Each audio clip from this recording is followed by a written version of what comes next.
ঈদের দিনের সকাল থেকে সারাটা দিন ভীষণ সুন্দরভাবে কাটিয়েছিলাম। ঈদের দিন বিকেলে ভীষণ সুন্দর একটা জায়গায় আমরা ঘুরতেও গিয়েছিলাম। সবকিছু নিয়েই থাকছে আজকের এই ছোট্ট একটি ব্লগ।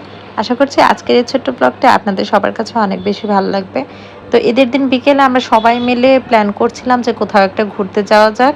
যেহেতু আমরা সারাদিন বাইরে সেরকম ঘুরতে বের হইনি। আর যেহেতু আমার ননাসের হাজব্যান্ডও এসেছিল সেদিন ঘুরতে আমাদের বাসায়, তো ভাবলাম সবাই মিলেই কোনো সুন্দর একটা জায়গায় ঘুরতে যাব। তো তারপর আমরা অনেকক্ষণ প্ল্যান প্রোগ্রাম করার পরে ফাইনালি একটা জায়গার সিলেক্ট করতে পেরেছিলাম।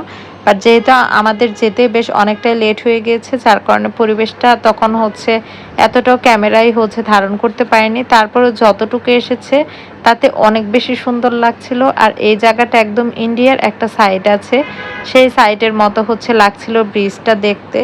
তো আমরা সেখানে কিছুক্ষণ থেকে ঘোরাঘুরি করার পর একটা রেস্টুরেন্টের উদ্দেশ্যে বের হয়েছিলাম। বাট যেহেতু সন্ধ্যা হয়ে যাচ্ছিল আর এই সাইডে এতটাও অ্যাভেলেবেল সব